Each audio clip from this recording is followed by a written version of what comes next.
evening, everyone. Welcome to Oshkosh Outlook 2026. I'm Sue Ponick, the moderator for tonight's program. As some of you know, we've been doing this program for a number of years, but we took a hiatus as a result of COVID. And speaking for the rest of the Citizens for a Stronger Oshkosh, we're really happy to be back. Tonight, our program will feature brief presentations by local leaders of our key public institutions here in Oshkosh. We have asked them to talk about major local issues, initiatives, and priorities that the public can expect to see in the coming year. This event is sponsored by the Citizens for a Stronger Oshkosh. CSO is an open, inclusive, and nonpartisan community-based organization. One of our goals is to promote civil dialogue and create settings for citizens to identify, review, and discuss current needs, emerging priorities, and opportunities for improvement. CSO believes that the key to community growth and for preserving and enhancing quality of life is an active, involved, informed local citizenry. If you would like to be on our mailing list, and many of you already signed in, but if you didn't, please sign in at the registration table and give us your email address. Tonight we're excited to have as our presenters Oshkosh City Manager Rebecca Grill, Oshkosh Area School Superintendent Brian Davis, UW Oshkosh Provost Ed Martini, Winnebago County Executive Gordon Hintz, and our host, Fox Valley Technical College, Chris Matheny.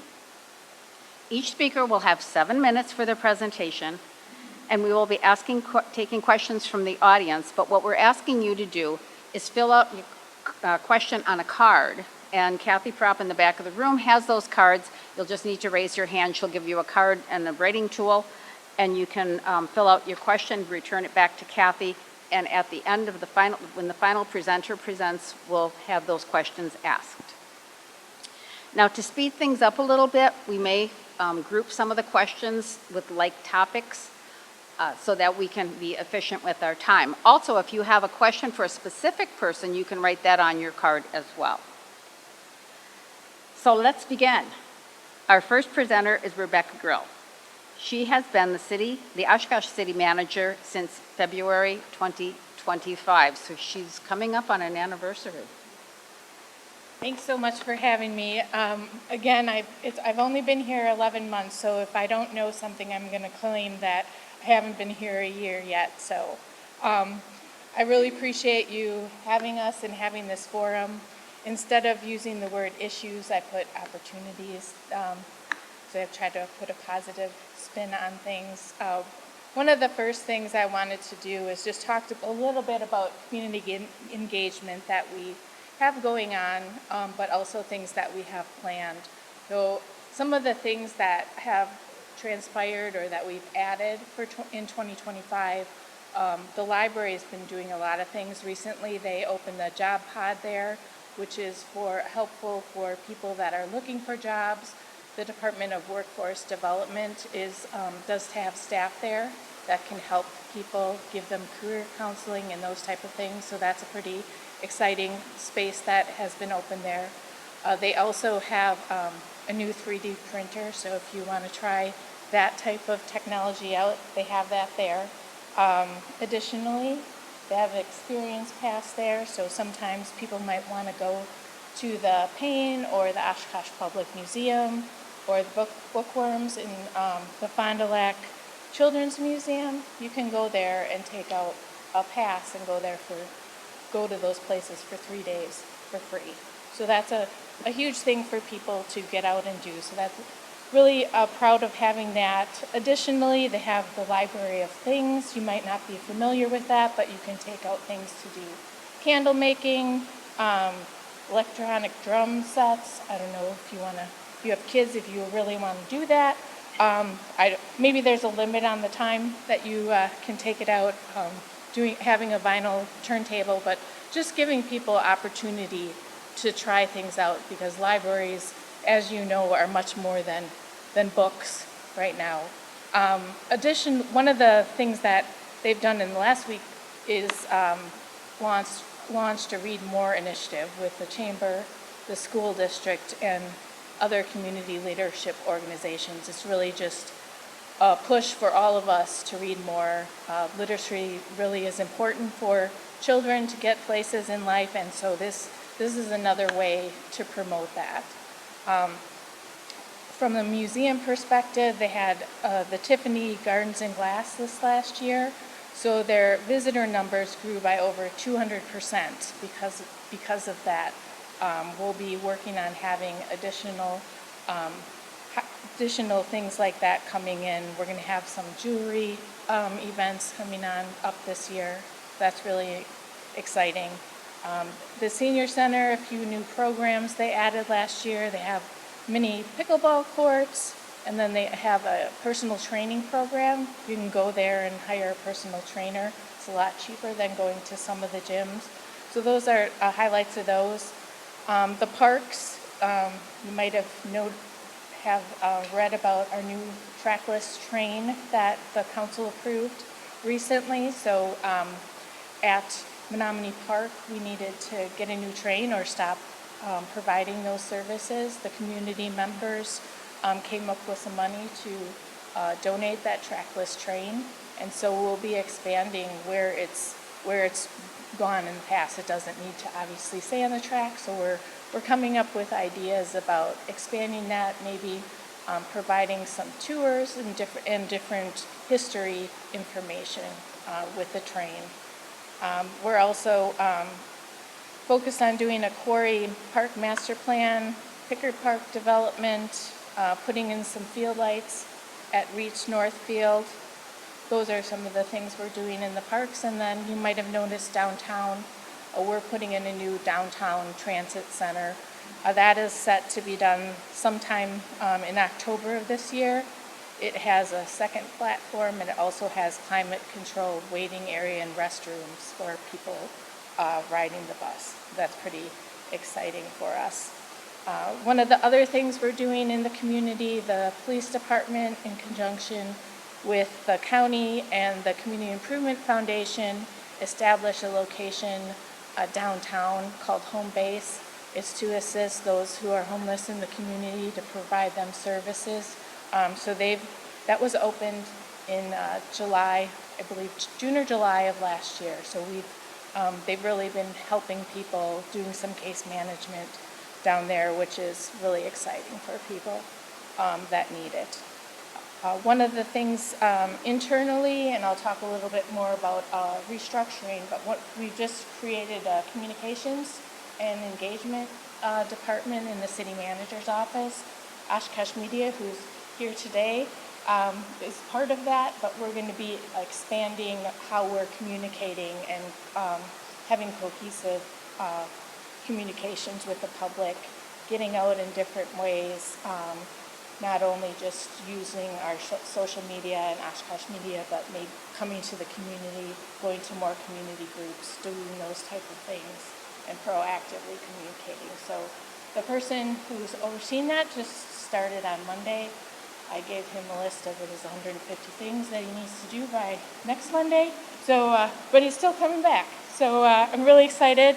You'll be seeing some changes, and if you have any thoughts about how we can communicate better and differently, please, I haven't even gotten past the first bullet. Please let me know. Okay, I was going to talk about some economic development projects. We just had the William Waters gazebo dedicated. That was in conjunction with the River East Neighborhood Association. The Theta Care Medical Center opened. We're working with the Grand Opera House to kick off their renovation campaign. The corridor on North and Jefferson is underway. There's going to be 55 units of low income and workforce housing. The thing that's unique about that is there's a 2-shift child care facility for the community. I'm going to jump to some other things.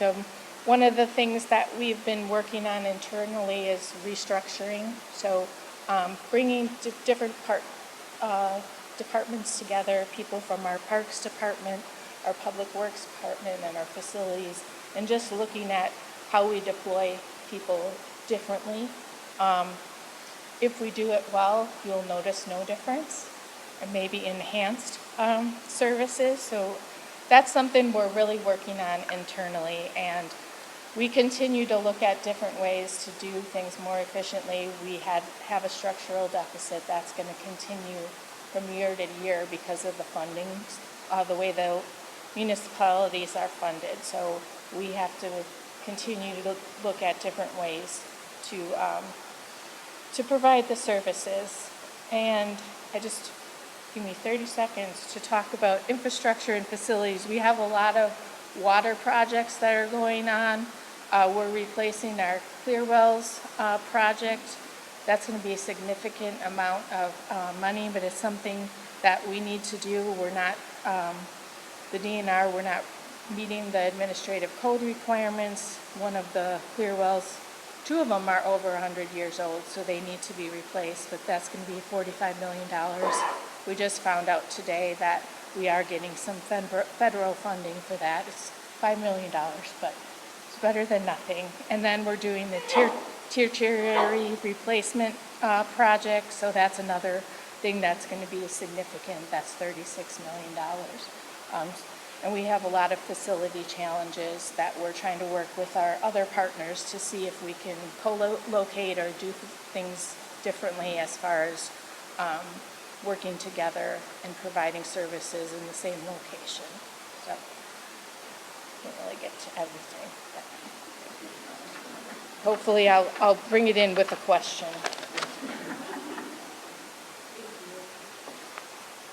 Which leads me to the question. So if there is a question that wasn't answered or addressed to, you can just ask it in the question and answered period. But I guess since we set the precedent of letting you go a little bit long, if the others need to go a little bit long, we'll leave it up to Margie to decide. But when I first got in, they said 7 minutes. You only gave us, one slide with a few bullet points. We'll be done. Well, we can see how that worked out. Thank you, Rebecca. Our next speaker then is Dr. Ed Matheny. He has served as president of Fox Valley Tech since August of 2021. Thank you for having me here with you tonight. Welcome to Fox Valley Technical College. The first question I like to ask audiences like this is, do we have any FVPC alumni? Excellent, good. So you know all about the college. Nothing I'm going to tell you tonight is going to be new for you. I had an additional, you need me to be over here. On this side, okay. This is going to go up because you don't have microphones big enough. But so I had an additional slide in there, and I'm not sure, Paul, are you controlling this? No. Is there? It's at the end. Could we show it at the beginning? Could you just pop it up real quick? The reason I put this in my presentation is because what I wanted to show you is that Fox Valley Tech has been in existence in this community for well over 100 years. We were started in 1912 as vocational schools, and what you see there is really a response to community need around nursing. Now, our nursing program doesn't look anything like that anymore, but the mission remains the same. And so you could go back to my other slide, please. That would be great. We are going through a strategic planning process at the college, and you can see here our goal really is to transform people's lives in the communities we serve through providing knowledge that works. So what does that mean to Oshkosh, right? I think as we look at these kind of 4 pillars of our strategic plan, it means a few things. You're going to hear Dr. Davis and Ed, Dr. Martini talk about the work that we all do together to make sure that individuals coming from an Oshkosh area school district, high school, grade school, have the pathway for themselves through Fox Valley Tech or through UW Oshkosh to promising careers so that they can come back to this region and make sure that, like our other alumni in the audience, that they're still here and still contributing. So we're really working very diligently on providing effective pathways for high demand careers. So I want to point out just a couple of things that we've done in Oshkosh specifically around that in the last couple of years. I was chatting with Sue and a number of other people who have not been in this building or around our campuses and facilities in quite some time. But it's always been about what does the local community need and how do we meet that need. So right down the hall here, about 15 steps down the hallway, what has it been, Ann? 5 years? 4 years. 4 years ago, we identified that there was a need for new healthcare programming, specifically around surgical technology. Gary, right? Is it Gary? Yeah, Gary and I were talking earlier that there's always this sort of gravitational pull toward our Appleton main campus. I was serving as the chief academic officer at that time. I've been with the college for 22 years. And we really needed to put some anchor programming in Oshkosh to revitalize the Riverside campus. So we've revitalized our nursing labs, our science labs, and we put a surgical technology program here, preparing surgical technologists for our healthcare industry that is exclusively available in Oshkosh. That for us seems to be the key to being responsive to the community need. Put programs in the community that are specific to the community need. Gary was telling me about his experience with serving on the Oshkosh Area Advisory Committee a few years ago, Gary? Yeah, a couple of years ago, related to getting started in the aviation program. So we have an aviation program here, pilot training program, aviation maintenance, aircraft electronics, that happened to the SJS Spanbauer Center out down at the south edge of town. Right next to that building, well, in that building as well, specific to Oshkosh, our residential building construction program and our wood manufacturing program, as well as construction management program. And we just cut the ribbon on a construction management training center, which is just, what road, why am I not, and right on Poweresny Road, right south of the Advanced Manufacturing Technology Center, which is a facility purpose dedicated for Oshkosh truck originally, but welding and metal fabrication now. So what does that mean? It means good financial stewardship. We want to maximize our resources for use in the communities and for the students who are going to be here. It doesn't make a whole lot of sense for us to duplicate programs around our district. Our district, by the way, is all of 5 counties, parts of 4 others, stretches north to Clintonville, west to Wautoma, Chilton on the east side of the lake, what am I forgetting, Wapaka out to the kind of the northwest. Our main campus in Appleton has well more than 1 million square feet under roof, but our purpose here is to put together industry experts, and you can see that under people and talent development, to draw industry experts from their particular disciplinary areas so that they can come and educate the next generation workforce. One addition to our mission over the last 2.5 or 3 years has been the addition of the Associate of Arts and Associate of Science program. With the closure of many of the 2-year UW campuses, the UW system asked, allowed, we'll get into the debate about that. But anyway, we now have the authority to offer specific transfer degrees for students who may not understand what it is they want to do right away, but want to transfer to one of our great transfer partners. And we've just inked transfer deals on those with UW Oshkosh, UW Green Bay, and a number of other private partners. That allows us to do what is my last bullet point, because I have 1 minute, which is maintain industry-leading programs and services through making sure that we're being responsive to the communities that we sit in. So what I want to do with my last 30 seconds, because I know you're going to hold up that sign, is ask Ann Wilkes to just stand up. Ann is the director of the Oshkosh campus here. So if you have questions about how to get connected in Oshkosh or specific ideas about what we could be doing better to serve you and the community, Ann is your primary contact. You're certainly welcome to reach out to my office at any time, and I will yield my time back to Dr. Davis or Dr. Martini or whomever is going next. Thanks, Sue.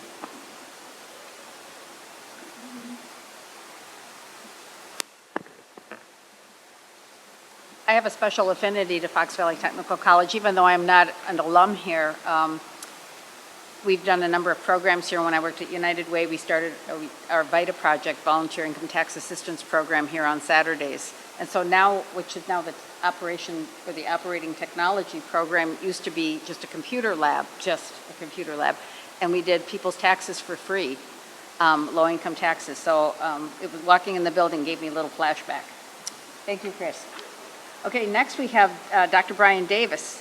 Brian has been serving as the Oshkosh Area School District Superintendent since July of 2021. Well, thank you, Sue, and thank you everyone for coming out tonight in the chilly weather. I guess I just want to start with just an acknowledgement of the leadership that's at the table. Again, I'm in my 5th year here as the school superintendent here in Oshkosh and very proud to serve in that capacity. But I'll tell you from my experiences, probably the last 9 months has been the most collaborative that I've had across city leadership between city, county, university, Fox Valley Tech. Just really proud to be able to serve with all of them in their different capacities, and you can see the synergy starting to happen, certainly most recently with some collaboration with the county, with some services that we're able to provide for some of our most needy students. Just some really great synergy across Oshkosh, and it's a great time to be part of the Oshkosh Area School District, but also just be in Oshkosh in general. So a lot of great things going on. So I just want to thank all of you for your leadership and partnership in our process. So I simplified my slide, try to keep the words to a minimum as much as possible. So I'll describe what we have going on specifically in 2026. So there's some great things going on across our system.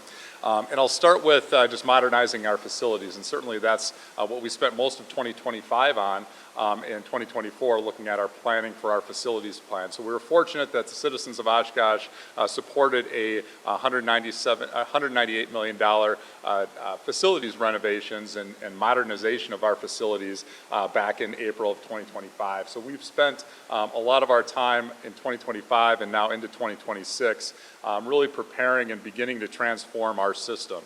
And that's a really important transition for us as we look at just the demographics that we're serving fewer students than we had in the past, and also with our aging infrastructure. And so when we have about a 3 to 4 year process that we have left to be able to execute, and that was focused essentially on our schools, on the middle schools and elementary schools on the west side of town. Our first phase of our facilities plan, big consolidation and modernization on the north side. And so in Oshkosh, if we do something on the north side, we have to do it on the west side too. You know, the river matters, so making sure that we're working through that. But we have some great opportunities that are coming up. So the first things that you'll see that'll actually take place this year will be we have an expansion over at Traeger Elementary School, so that starts relatively soon. And that will be taking place, which is just an addition to that building. And probably not the most sexiest of our renovations, but one of our most important renovations that will take place over the summer is our air conditioning upgrades to our elementary schools. So we have 3 elementary schools that will get air conditioning for the first time ever, which means that all of our elementary schools across the system will have air conditioning. And although that seems pretty basic, and many times, you know, we're not necessarily in formal school in the summer, what it does provide us with is neighborhood opportunities for summer school throughout the city. And that makes a difference for our kids. And as we're prioritizing our focus on literacy and improving reading scores in many different ways, summer school matters, and those facilities are great opportunities for that. So really excited about that. At the end of this phase, that'll allow us to get down from 20 schools prior to our plan down to 15 schools, which is saving millions of dollars in operational savings every year, and then modernizing our facilities to be among the best in the Fox Valley. So really proud of that work as we're moving forward. So a lot more to come that you'll see that throughout the next year. Also want to lift up our advanced learning opportunities, just so you would know, we have some of the best opportunities for our advanced learners in the Fox Valley. We have an ALPS program, an advanced learners program for our 4th through 8th graders at Tipler Middle School, and which is a great opportunity that feeds directly into the high school opportunities that we have. Over 36 classes that we offer that are dual credit classes, so our kids are able to get college credits, whether it's through Fox Valley Tech or through UW Oshkosh, to be able to start. And we have many of our students that graduate from both Oshkosh West and Oshkosh North, and are able to go into universities, Big Ten University, Ivy League universities, as sophomore status because of their ability to be able to take classes right in their own high school. So that's a tremendous opportunity, and because of our size, because of our proximity and partnerships, we're able to do that really better than any other high school and high schools in the area. So I just want to really lift that up. It's just a unique opportunity, and again, a credit to our continued partnership. And we're going to continue to look for those opportunities to where we can get our kids an opportunity to advance their learning beyond what maybe many of us experienced as our high school peers. Rebecca stole a little bit of my thunder on the Read More campaign in one of her bullets, but I want to lift that up. That's one of the exciting things that maybe you've seen in the community. We had a launch last week for the Read More campaign. Dr. Sam Coleman, who is our Assistant Superintendent of Instruction, was an integral part of that, and really to be able to work with city ambassadors to be able to make reading a priority across the city. So it's not just a library activity that happens in reading. We all know that we read in every aspect of our lives, whether it's in our vocation or leisure, and so we want to be able to lift that up. So through that program, we've already distributed over 400 books to students and families across the system, across our city, and want to just continue to lean into that as an opportunity. Again, my priority coming in 4.5 years ago was to make sure that reading stays a priority for us.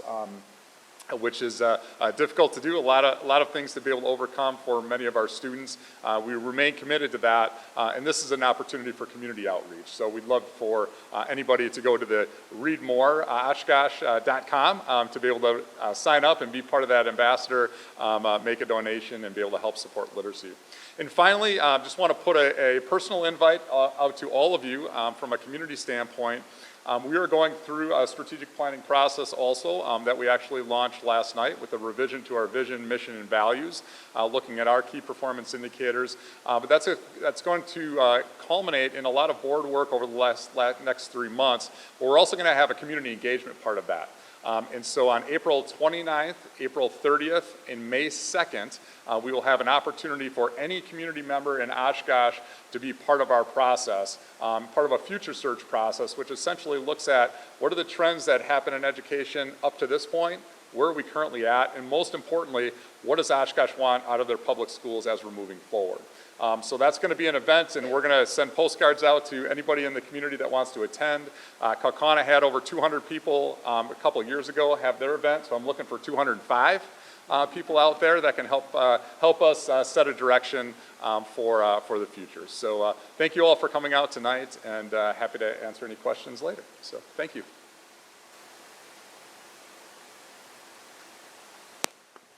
Thank you, Brian. Okay, we're taking a quick break just to remind you that these cards will be floating around. If you don't have one, you have a question, please raise your hand. Kathy will be passing the cards, and Barb will be handing out cards as well and pens. So do that while you're thinking about it. I've already got 2 questions that I want asked and answered. Okay, so since Chancellor Singh could not be here today, he's traveling, it's my pleasure to introduce Dr. Ed Martini, who has served as University of Wisconsin Oshkosh Provost since July 2023. Good evening, everybody. Thanks for having me. Thanks, Sue. Thanks for the group for organizing this, and thanks to Chris and his team for hosting. We're happy to be here. Chancellor Singh does send his regrets. He's traveling out west, meeting with some of our Snowbird alums who decided Arizona this time of year might look a little bit better than 20 below. So he will be here in future iterations of what we hope is an ongoing process. But Chancellor Singh started with us. Manohar Singh came to us from Connecticut. He started on July 1st, and he has hit the ground running.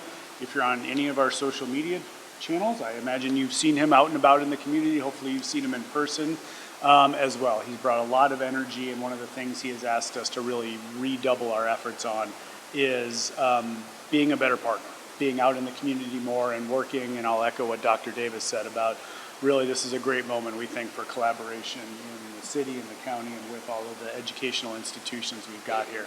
Like everybody else, we are also going through a strategic planning process that we have embarked upon, and as part of that, we've done a host of listening sessions, including recently a community listening session right here in Oshkosh to hear from the community. Last week, we did another one up in Appleton to hear from folks up there, and we are iterating that all into our plan, which we hope to have rolled out and approved this summer with a full launch next August when the new school year begins. On the enrollment front, after a decade or so of decline, we're really seeing a lot of stabilization in our enrollment. This year we saw great new numbers and increases in first-year students, transfer students, an increase in the number of first-year students who remained at the university, new graduate students, 3rd straight year of record growth in our honors college. And I highlight that because that's not just more students to the university, that's more students who are coming now who are going to be interns in local businesses. And what we know about our students is they come here They work in the community, they engage in the community, and they really stay in the community. 90% of our students come from within 100 miles of Oshkosh, and we are also a net importer of talent, which I'll come back to in just a minute. So that's a really strong sign for the health of the institution. On the facility side, we also have plenty of infrastructure challenges that we are working on, but we were thrilled this year to, through the state biennial budget and the universities of Wisconsin, receive $137 million in funding to rebuild Polk Library. And I don't know how many folks have seen the horror stories about Polk Library, but the building's about ready to fall in on itself. So it was really in dire need of an overhaul. So we are going to really rebuild that. We're going to shrink the overall footprint of the building by about 30%. We're reducing the physical collection by 50%, and that'll take about 4 years, 3.5 years to complete. But it will really be a great new heart and soul for our campus, but it'll also be a great community gathering place. We'll continue to have a great local history archive where people can come do local history research, and we're going to be working with our partners and our friends at the city to make it even more accessible in its new iteration. So as we roll out those plans, we'll be sure to share those out widely so we can continue to get your input as we really finish the design process. Our athletic teams have continued to really excel. Our women's volleyball team won their first national title earlier this year, and our gymnastics team and our women's volleyball team remain undefeated, so we're hoping we might get another national title still to come this year. And I highlight that not just to brag about our incredible student athletes, but because when we excel in those sports and when we really excel as a leader even within our conference, we get the opportunity to host regional competitions and national competitions here in Oshkosh, and that is a boon for local economic development too. We bring people in who stay the weekend, come from all over the state, all over the upper Midwest. They stay in hotels, they eat at restaurants, and they engage in local businesses. So one of our future targets for development is rethinking our athletic complex at Polk. We really want to renovate that. That's a longer term plan.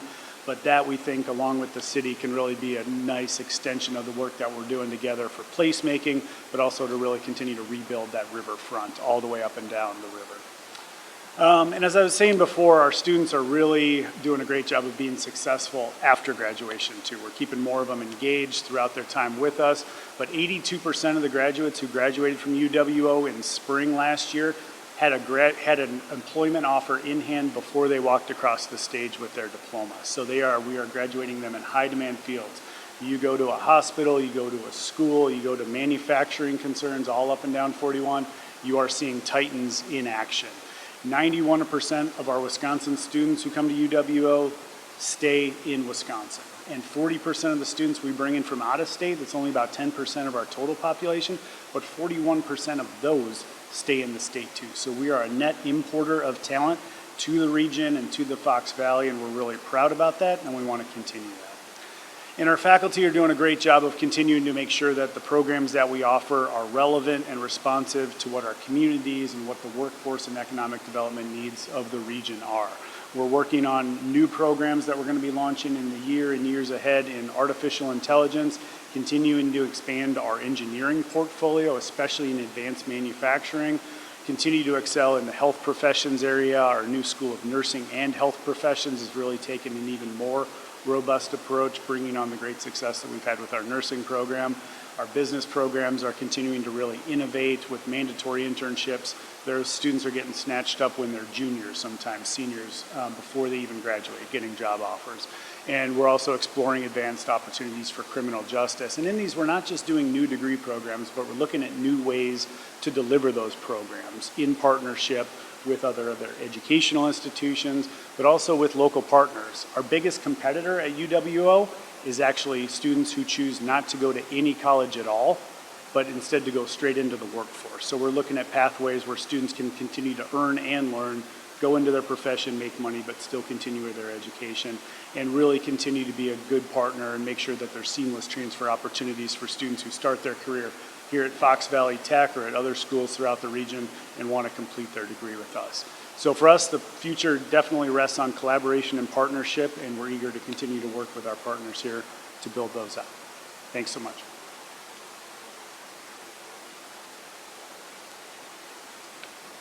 Thank you, Ed. I'll take your 30 seconds. when we were doing our VITA program, the Volunteer Income Tax Assistance Program, the School of Business provided us with accounting majors who would come in and do the programs, and those are the people that we got to meet. And many of those students were juniors and seniors and had already had offers to work at CPA firms. So just a good example of getting that experience through us. Now, they probably weren't going to be doing taxes for the people that we were doing taxes for, but they got good experience and they understood what it was like maybe to be part of the working poor and be able to help them out. So thank you very much. Well, our final speaker is, he's already up, is Gordon Hintz. Gordon was elected to, as Winnebago County Executive in April of 2025. Before he speaks, I just want to remind you, if you have questions, make sure you fill out your question card, hold them up, and we will collect them. Well, thank you. Good evening, everyone. Thanks for coming out. I'm Gordon Hintz, Winnebago County Executive. It's a great time to get together to do an outlook at the beginning of the year. I think it's been about 9 months since I was elected. And a big part of, my brand and what I believe in is really about public engagement. One of the things we wanted to do in our budget process was get the budget introduced earlier, engage the board earlier, take it out into the communities around the county to try to engage the public because of the recognition that a lot of people don't really follow what county government does. And I think that's one of the challenges that we face when we're making our decisions. So I appreciate opportunities like this. On my first day in office, the county board purchased the UW-Fox campus, which was closing on June 30th. Both counties had owned the physical structure, and we acted quickly to make sure that the childcare that had been operated stayed operating by partnering with the Menasha School District.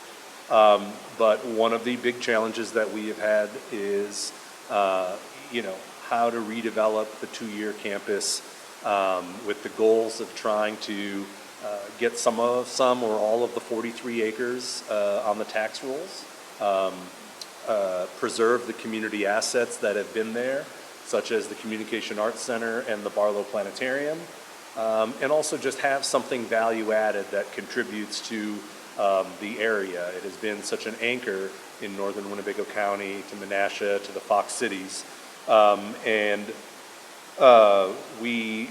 So we've kind of been operating with those three goals in mind. About, I don't know how many days ago, 75 days ago, we signed a letter of intent with Faith Technologies, who are assessing whether or not to locate their national training center on campus. And so a little after Valentine's Day, we expect perhaps a proposal from them, which will be the beginning of what would be a negotiation for, a partnership for them to take ownership of the campus, and which would cross the boxes of adding tax base.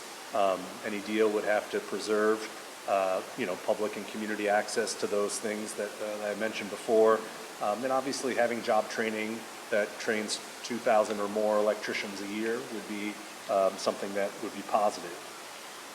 Housing. Last March, before I was in office, the county had passed its first strategic plan that included housing as one of the 5 pillars, with two strategic or specific goals: ensuring housing for all and cultivating community support for housing initiatives. In December, the county board authorized $3.5 million of Spirit Fund, the former ARPA fund money, along with $1 million from the county's Industrial Development Fund, to create a revolving loan fund for new housing projects, which this would be aimed at gap financing for projects that might need a little assistance to be able to move forward, with a priority at more affordable housing. The pot of money is not huge, but in counties that have been able to do it with a nonprofit, they've leveraged those resources with private companies as well, knowing that we have a shortage of housing, all kinds of housing, and employers are recognizing that that's an impediment to workforce development as well. So we're excited about that. There's a lot of new faces on this stage, as folks have mentioned, and we need government units, nonprofits, and other community partners to come to the table and work together on emerging issues. The cold weather we experienced earlier in this week is a stark example on the need for greater collaboration. But the issues providing shelter and services to unhoused people remains outside of weather emergencies. And we have more issues to manage across our units. We have a lot of facilities challenges. I'm meeting with the city manager tomorrow. We own the fire station out by the airport, which I think was built in 1970 when we were a commercial airport. The county owns the building, and we need a new fire station there. The city operates it, and it's been a good partnership. We have 80 acres of land in the aviation industrial park that we need to develop, and we have partnerships with the university on research and program evaluation. So we're embedding community health workers in all our schools to address basic needs in attendance, as was mentioned by Superintendent Davis earlier with board action last week. And we think we have more we can maximize through collaboration, and I think we're going to see more of that in 2026 as the new faces up here become more familiar in our roles. I mentioned the city and the school district. Winnebago County has old buildings that aren't suiting our needs. We have 13 different buildings we own that have a substantial number of employees working each day. Most are old, second or third hand buildings. A study done before I took office reported we have about $60 million in capital maintenance to be done over the next 5 years just to maintain those buildings. And we had we've been presented options for future building configurations that would have a price tag of up to $350 million for new replacement of those buildings. Our facility shop on Knapp and our facility staff of 39 people, or put in 39 staff hours per week just driving between job sites. So the location of the buildings is not optimal. Our highway building isn't properly sized for the trucks that we have, and we're now operating on 41 and 441. Our courthouse lacks modern security features. Our administrative building and our human service buildings are older and have significant capital maintenance to keep them going as well. So I'm going to be proposing relocating our facilities department to co-locate with our highway department in the building that fits our modern highway equipment and puts our facilities team closer to the buildings they maintain as a first step, knowing that we're not going to be able to get everything done at once. That goes fast. The biggest thing I guess I will say is,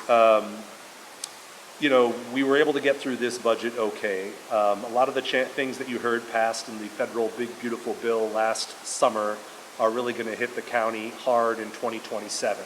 It's probably not surprising that they passed a bill where the impacts actually don't happen until after the 2026 election, but that's exactly what happened. We're going to be mandated to do work requirements that's going to cost us without any of the funding. We're going to make decisions on whether we're going to keep funding programs that the federal government used to pay for, or whether we're going to cut county programs to be able to pay for it, or whether we're going to raise taxes to be able to cover that. So I think that's one of the biggest things to pay attention to. But appreciate the opportunity, look forward to collaborating with my colleagues up here, and I look forward to questions.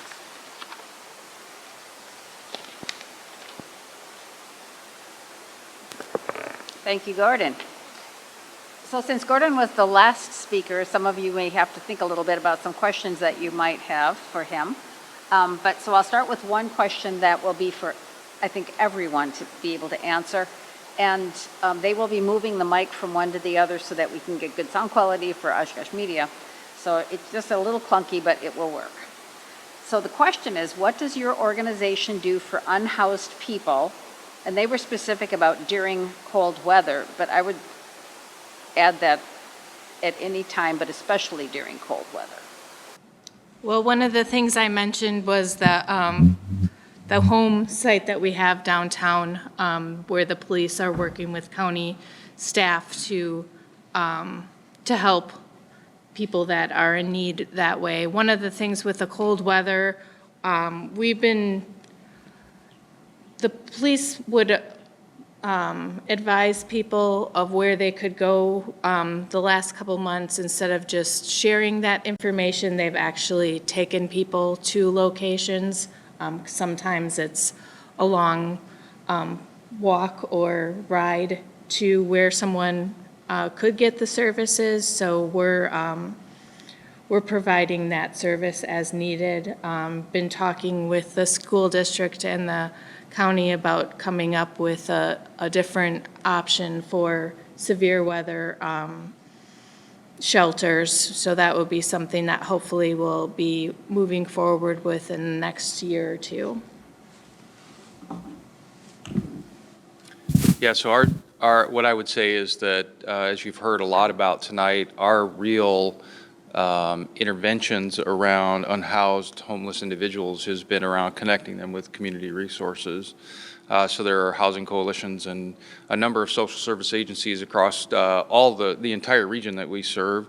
But what I would also say is part of that is intervening with students, in our case with students, before they become homeless, right? Before they become unhoused. And so we have strong partnerships with our foundation to provide students with emergency assistance funding.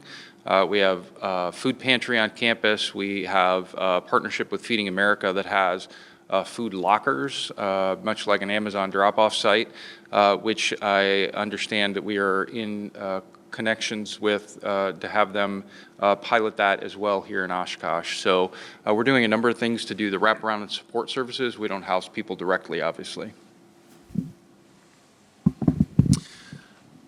I would say a similar situation for us at the school district. We have federal law that we need to follow related to homeless students. So we support many students and families that are in that situation.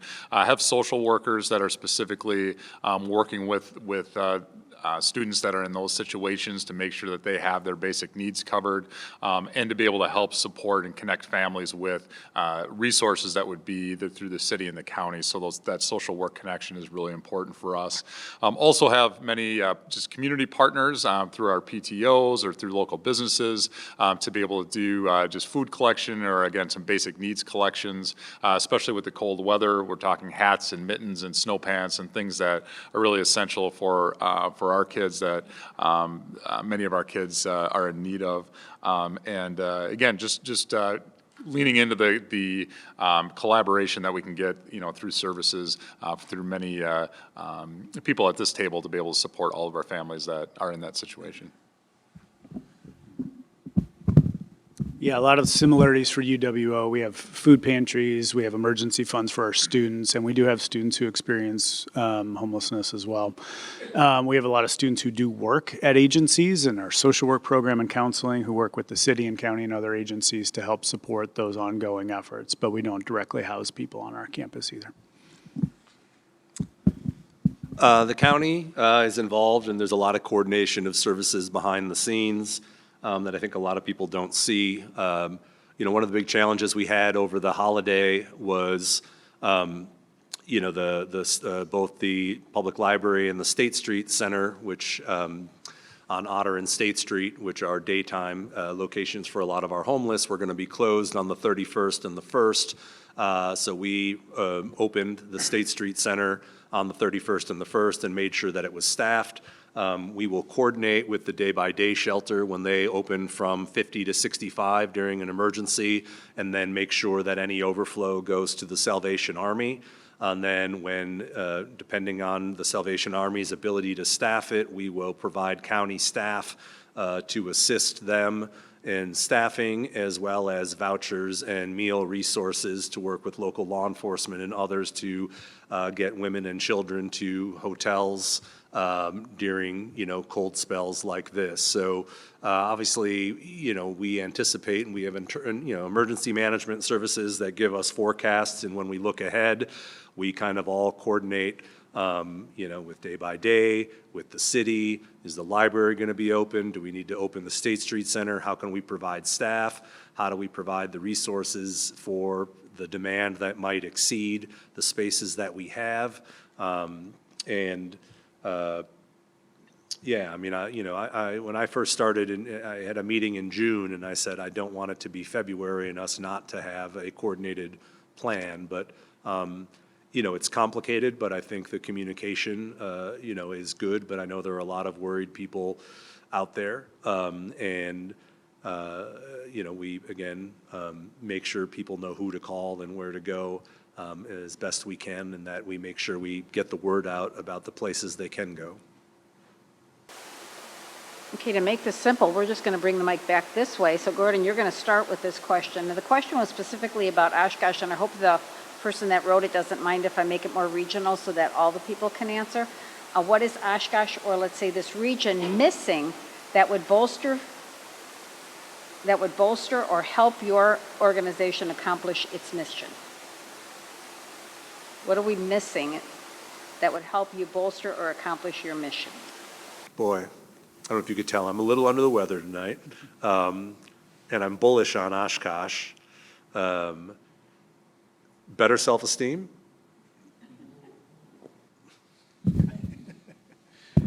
Yeah. Again, I would say there's so many good things happening in the city right now, so there's a lot of collaboration regionally and throughout the city. I think, we are, and you heard Dr. Davis talking about this too, part of the challenge for us are these demographic shifts that we are seeing, and that contributes to our population base, student base, the tax base. So, certainly more resources from the state would allow us to advance certain aspects of our mission where we can collaborate and we create more opportunities for students through a kind of K through 16 ecosystem to get them more opportunities to come and stay here in the region.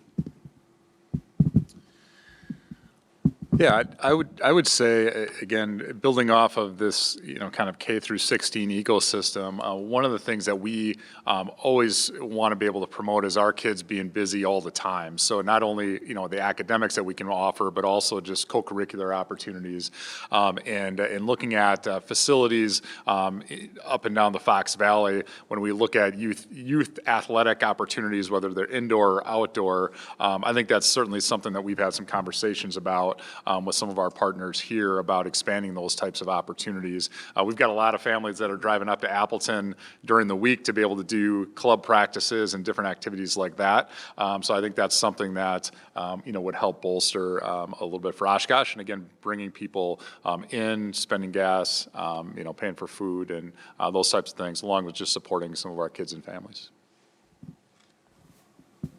Yeah, I would build off of what Ed said and just say an investment in public education is really what is necessary to help us do our jobs. I just informally had conversations with my educational colleagues up here tonight, and I think that the tune is very similar across, whether it's a K-12 district, a 4-year institution, or a 2-year institution. We are pretty good at what we do. We're really good administrators. We're good at finding efficiencies, and we're about done with the ability to be able to do that without affecting the ability to launch new programs, serve more people, or be responsive to community need. And if the state of Wisconsin, mostly in our case, it's a state issue because we are primarily state funded, although our district taxpayers do contribute quite a bit. If the state of Wisconsin is going to be hell-bent on holding costs where they're at, then you're going to get what you can buy, right? I mentioned in my talking points that we're competing every day for industry experts to come in and teach our students. It is getting harder and harder and harder to compete with, if I want to hire an electrician or a welder, and I'm paying $65,000 or $70,000 when they can go make $120,000 in industry. So not only do we need investments, but we need investments in the right places. And I would say public education across the board, those investments would help all of us. Thanks. Funding is one of the biggest challenges. That's not necessarily unique to this region, but all of us feel that at the table. I'm sure that you feel that in the audience tonight. I think one of the things that would be helpful is the ability to invest more in third places. So when you were talking about having more athletic facilities, but having places where people want to come and be in the city. I do also agree that some of the people have they have a big chip on their shoulder about being from Oshkosh. So I agree with that, but funding is a significant challenge. Okay, thank you all. Rebecca, this is specifically for you. It's a two-part question, or actually it's two questions. I want to make it a two-part question. But if you need for me to repeat it, let me know. Is the city going to continue providing financial support to Oshkosh Healthy Neighborhoods? And will there be an increased rehab loan funding, and how will the city market it? So as long as we're continuing to get community development block grant funds from the federal government, I think there's a commitment to continuing that funding. Having additional funding will be challenging because I anticipate that we'll be getting less of that CDBG funding. I think, as I mentioned before, with having a focus on communication and community engagement, I think we can do a better job of marketing that with the neighborhood associations, getting out in the public and sharing that information, because getting those programs on Oshkosh Media, doing things on social media, there's the way you market anything. I think just 7 ways, 7 times is my thing about getting information out there. Okay, Chris, the next question is for you. What are the most popular Oshkosh campus programs? Well, I would say our aviation programs are very strong. This is like choosing among your children. If I don't mention one of them, they're going to get angry at me. We have full enrollments and waiting lists in our Surge Tech program. We have a Fabic Cat partnership program that is full all the time in diesel technology. I don't know that there's an unpopular program here at the Oshkosh Riverside campus. I will also mention that we do an awful lot of adult basic education at this campus, doing work with GED and HSED, as well as English language learners. I think from a workforce development standpoint, that is one of the best investments that we could make. And while it is not oversubscribed, we certainly see that as a really vital program for this area as well. Okay, so the next question is for all of you, so we'll start with Brian, so we'll just keep passing the mic down. What do you see as a challenge, and using Rebecca's words, opportunity, that needs to be addressed in 2026, and explain? Oh, lots of opportunities. I would say for the school district, and I guess I'll just continue the theme on just budgets. For us to be able to work through a state budget that hasn't had inflationary increases for the last 20 years, and to be able to work through declining enrollment. So for us to be able to right size our staff and then still preserve the advanced learning opportunities and the programs that we have is the opportunity that we have. Our school board had a very difficult vote a couple of weeks ago and took that first step. And so that'll be probably the first step in about a 2 or 3 year process for us as we're moving forward. So certainly challenges, but opportunities for us to dig deep and look at all of the places that we can be more efficient and be stronger. And we're committed to do that on an annual basis.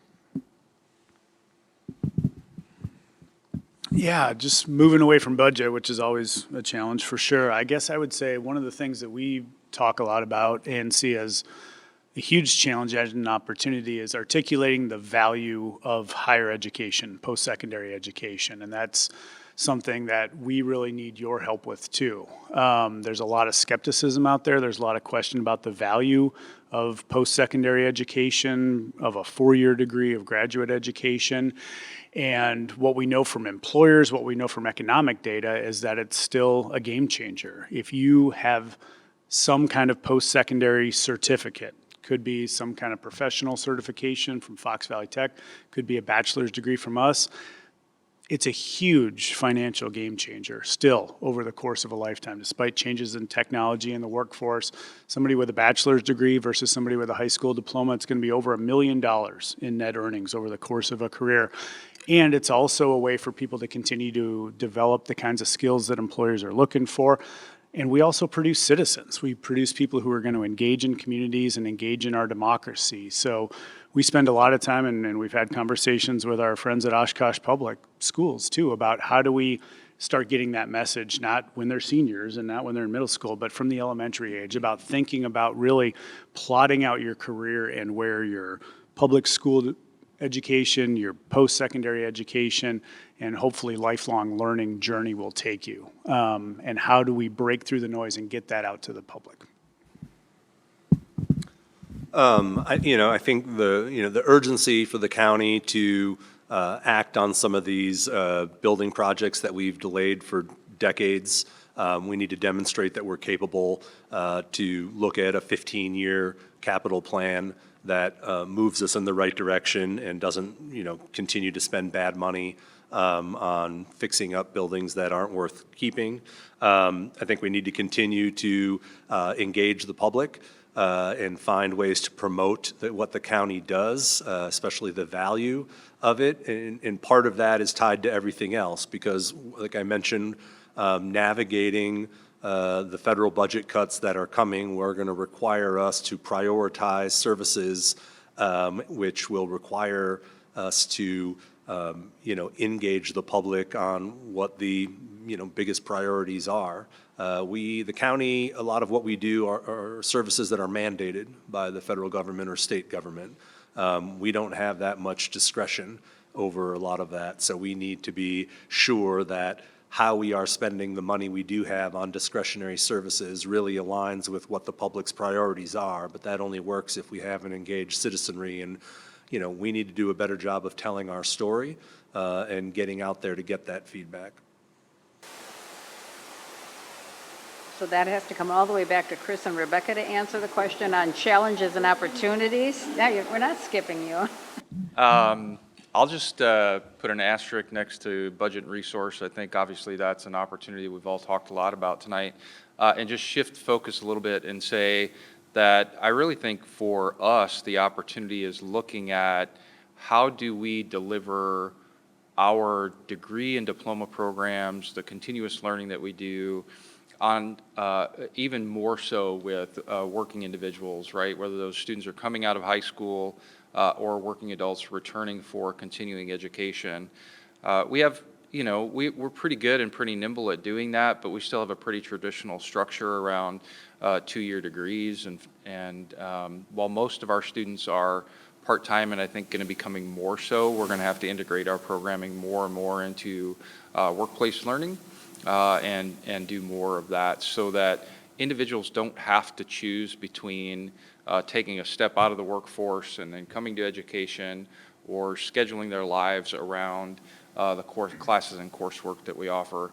I will say that as a challenge because technology moves really quick in all industries, and so an individual who's going to take 10 years to do a machining degree or an IT degree is probably going to need to really think about the relevance of that degree or those experiences going forward. So I think we need to think about how we deliver that in shorter and shorter, more compact chunks for people. So we also have the budget challenges, so I won't necessarily get into that. One of the biggest opportunities that we have in the next year is really internal, looking at how we're doing things differently. I mentioned a little bit about changing the structure. So we've made some significant changes.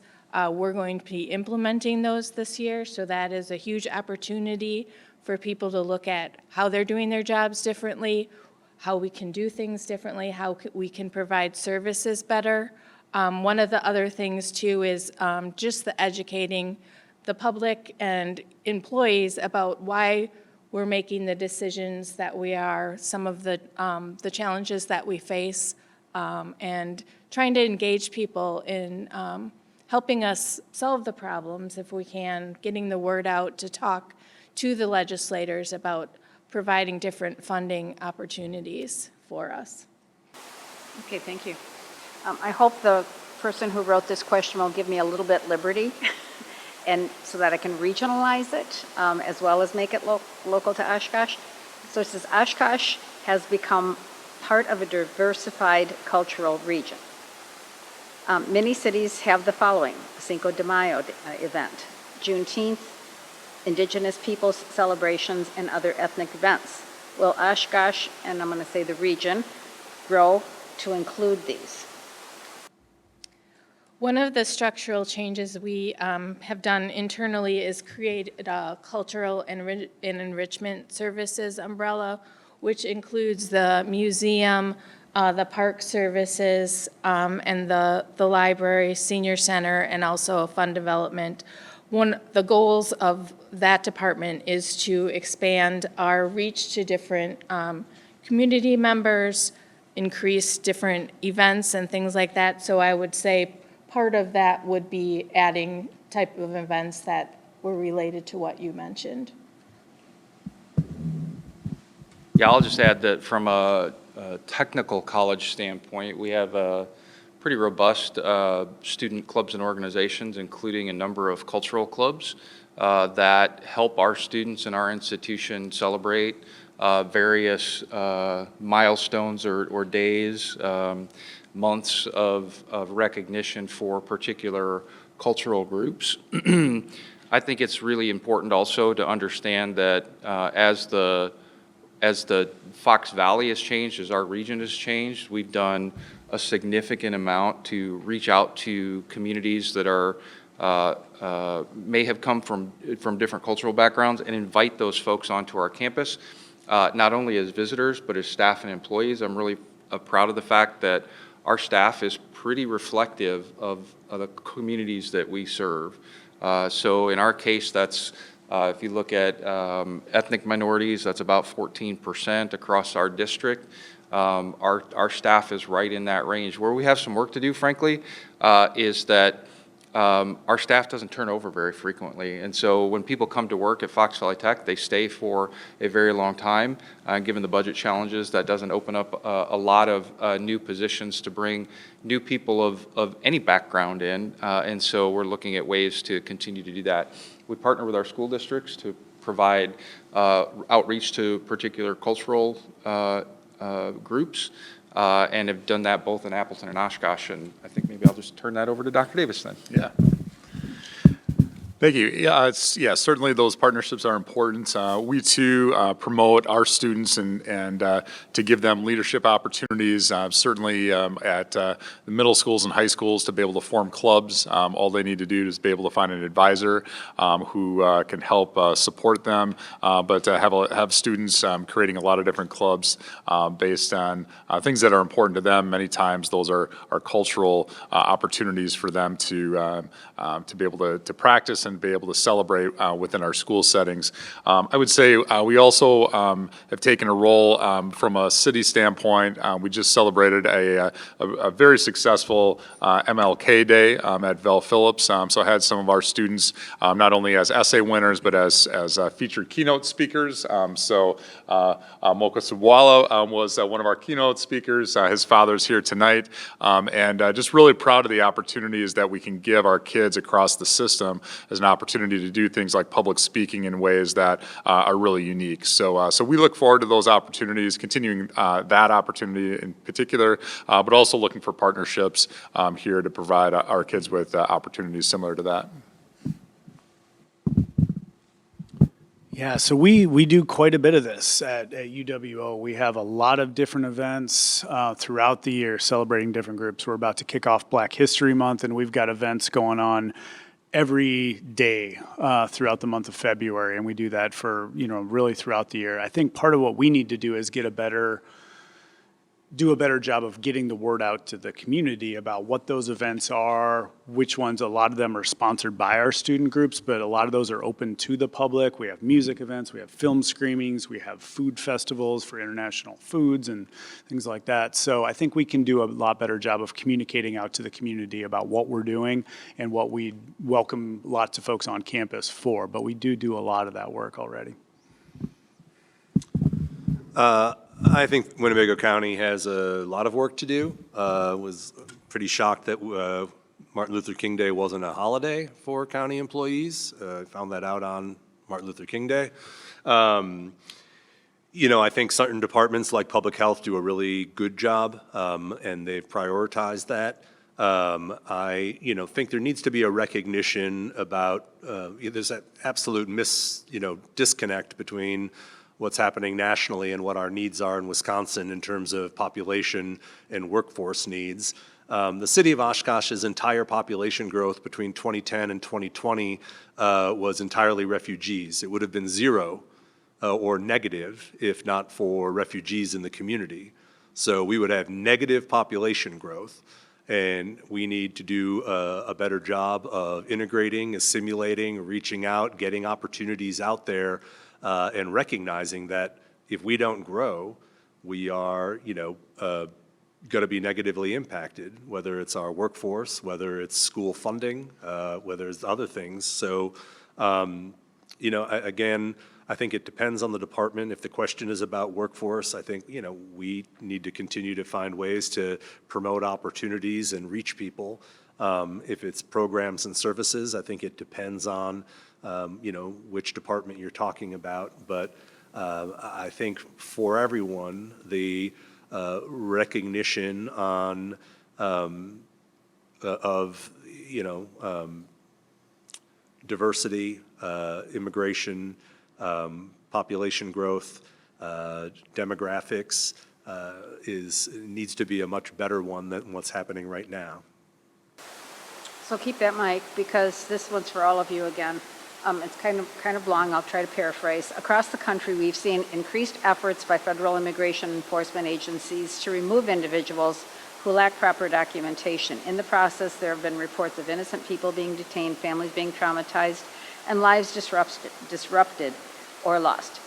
As institutional leaders, what concrete plans or policies do you have in place to protect families, citizens and lawful residents in the event that ICE or federal agents come to our doors and operate within your institutions or organizations? These are conversations I think we're all having because we have to have them because we've got concerned citizens and residents that we represent. We had a department head this meeting where it was discussed about what's happening related to courthouse access, or what's happening with programs administered through the public health department or on county property. And what assurances, can we give? And, we're having those, conversations. And again, I think when we see ICE's actions around schools, because my friends in Minneapolis tell me that they drive around schools each day, hunting down kids and their parents. We don't have anything concrete. We're having, those discussions. I think, there needs to be something definitive to reassure folks because, again, it isn't just about undocumented individuals. I mentioned to you the refugee population. What we have seen in the Twin Cities is that refugees that are here legally, but they're not citizens, are being put in camps in Texas. So they're being removed from the street, even though they're here legally, and put into camps in Texas, and that has to be terrifying. We have the same people here in our community that are here legally that are owed something better than that. So I wish I had a better answer, but we're working on it. So we have a set of guidelines and protocols that we follow that were really implemented last fall through the universities of Wisconsin system, because while we haven't seen any of the activity in Oshkosh then or now, at Madison and the University of Wisconsin-Milwaukee, they were both seeing ICE activity on campus. And so that required and kind of triggered a system response. So we got good guidance from our Office of General Counsel and the legal team that works at system, and have policies. And we were actually just discussing this today, because at the start of the new semester with students coming back, our semester starts on Monday, we'll have new students on campus, we'll have student employees working at desks, and so we make sure that they know what the protocol is.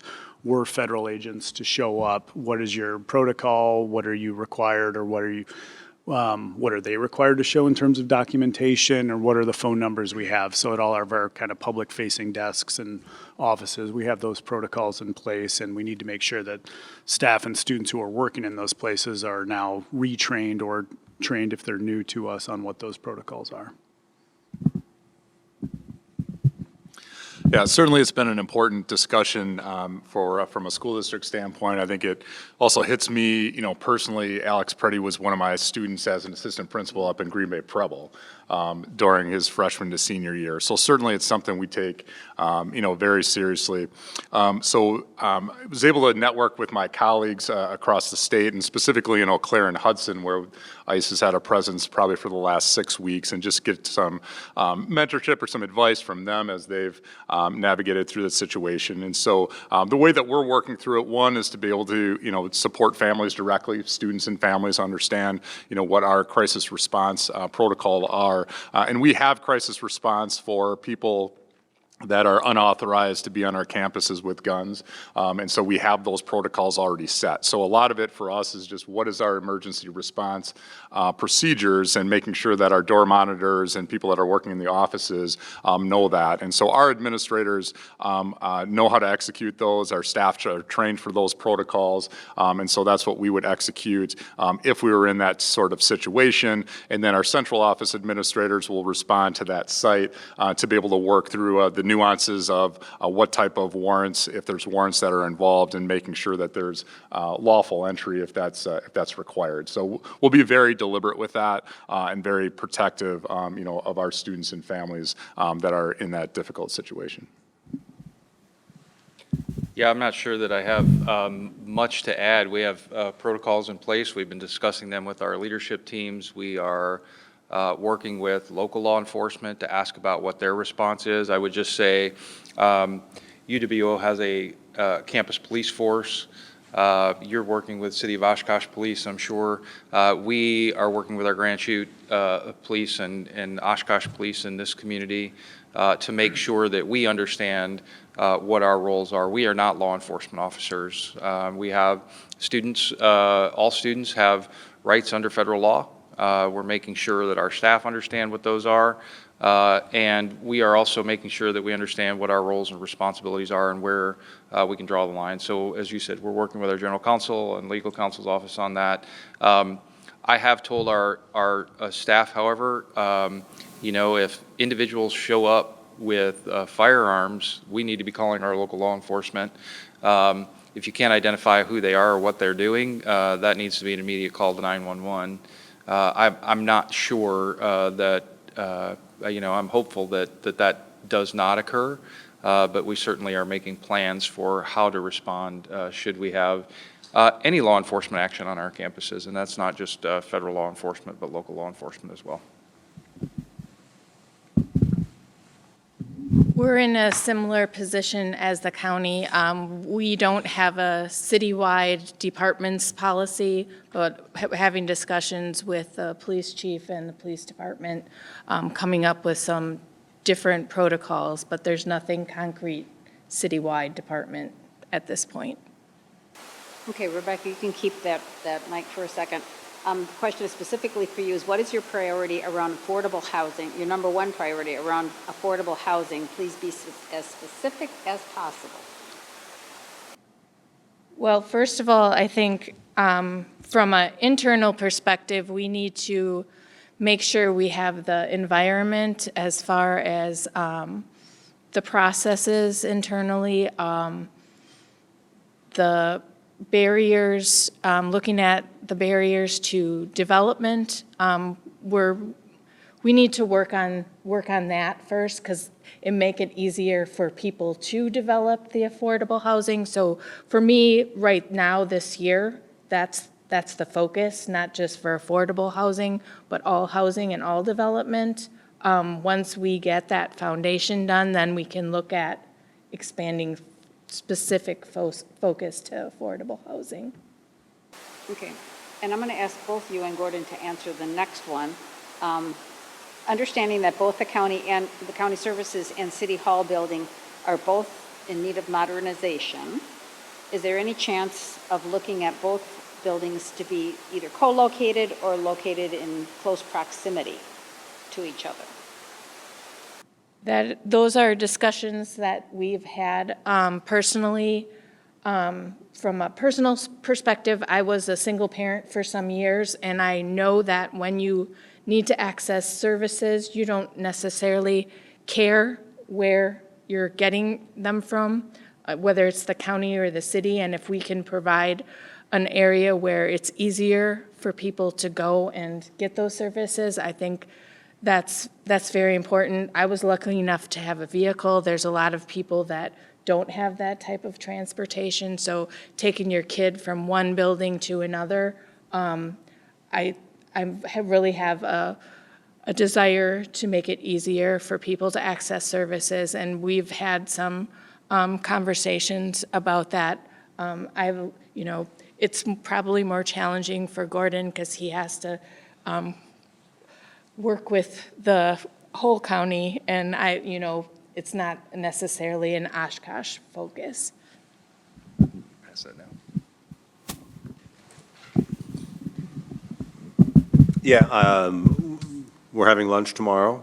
We're gonna find that building. Absolutely. I mean, Fond du Lac County and the city have, combined county municipal building. Dane County and Madison have combined county municipal building. Sometimes you have to get a permit from each place. There are efficiencies and economies of scale that would make sense.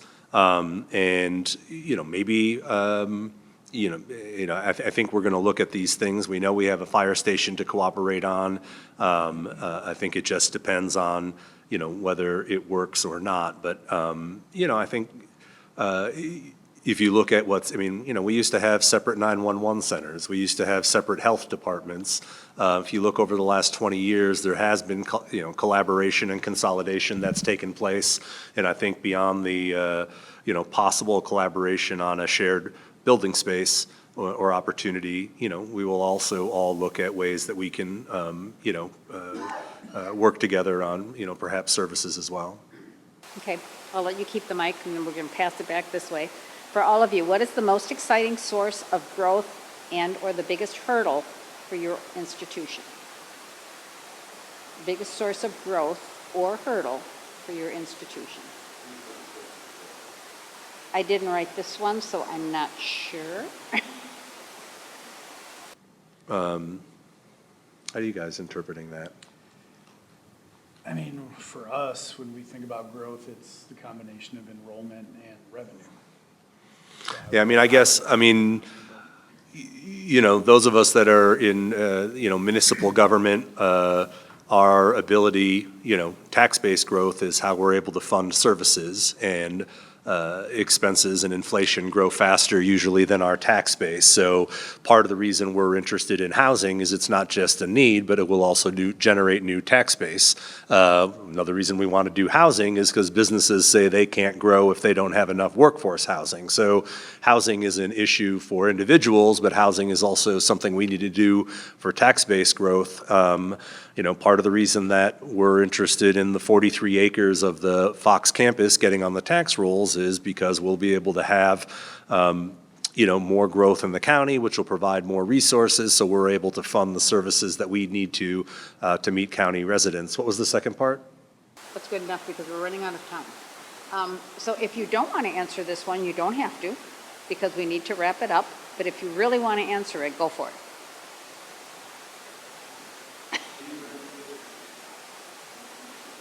Okay, then I'm going to be able to wrap this up. Well, first of all, thank you all for being here. I want to thank our presenters. I want to thank all of you that came today. I just want to thank, Fox Valley Tech for being our host and Oshkosh Media Services for being here. Remember, February 17th is an election day. and April 7th is an election day. Please learn as much as you can about the candidates so that you can become one of those engaged citizens in our community before you vote. And finally, I'd like to thank my partners from the Citizens for a Stronger Oshkosh for once again making the commitment to put this event together. And again, thank you all. There will be a replay of this on Oshkosh Media, so please tell your friends and family, because this is just a wonderful session. Thank you all.